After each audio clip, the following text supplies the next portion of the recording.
There is so much money being left on the table right now by first-time home buyers who do not know about these down payment assistance programs out there.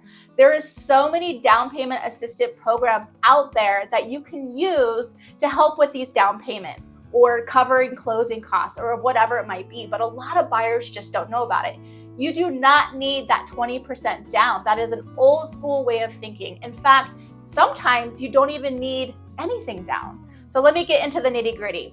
Now, according to National Associations of Realtors, or otherwise named NAR, there's only about 3 to 4% of first-time home buyers are actually even utilizing these programs. So what that means is, on average, first-time home buyers are actually putting up roughly about 7% down, 7% to 20%, because that's what everybody thinks, in order to buy a house.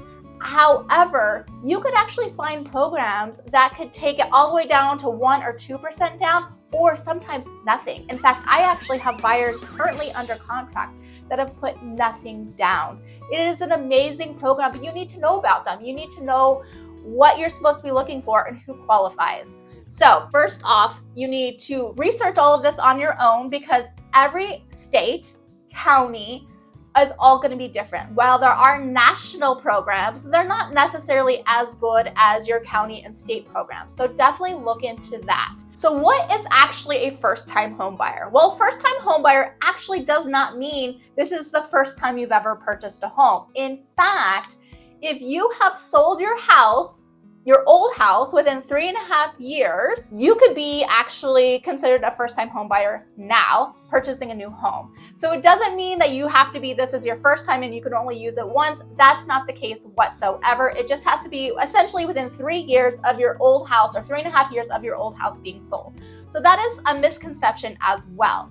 There is different people and different types of things that you're going to be able to get qualified for. It's not always the lower incomes that get qualified. There's other things as well, as far as race, ethnicity, disabilities, veterans, things like that. So there's so many different categories when it comes to first-time home buyer programs or payment assistance programs that definitely you need to look into it. Now, what type of programs are there? Well, I mean, there's a bunch, but let's just start off with grants. Now, grants are going to be fully forgiven. You do not have to pay anything back. They are money that's given to you to go towards your closing costs.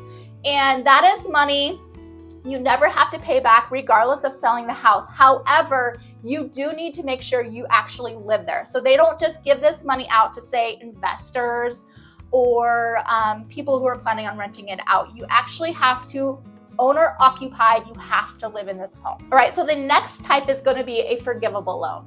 A forgivable loan means that you get the loan, but you only need to pay it back if you end up selling, you transfer title, you default on the loan, anything that triggers a repayment, essentially. So if you plan on living there through the entire life of that loan, you never have to pay that back.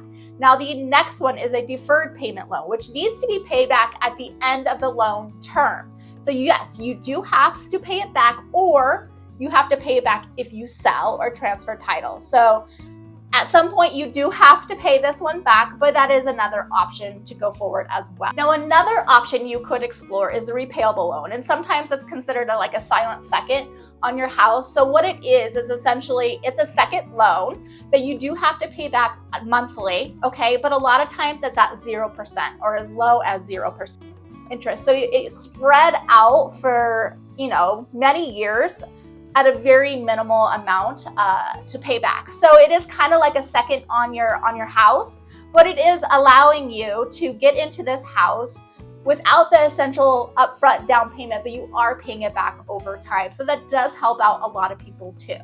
There's just so many different types of these assistant programs to look into that I highly recommend reaching out to a local lender, reaching out to a local real estate agent, because they have their preferred lenders that they'll refer you to, and just diving in to see what you actually could get yourself into, because honestly, that 20% down is no longer a thing. There's so much money being left on the table that people don't know about, and you should utilize that, especially if you've never bought in a home. Get yourself into that real estate market, especially with the help of these grants and these loans and these programs that can actually help you get into a home and start building equity for your future. I mean, that's what it's all about, right?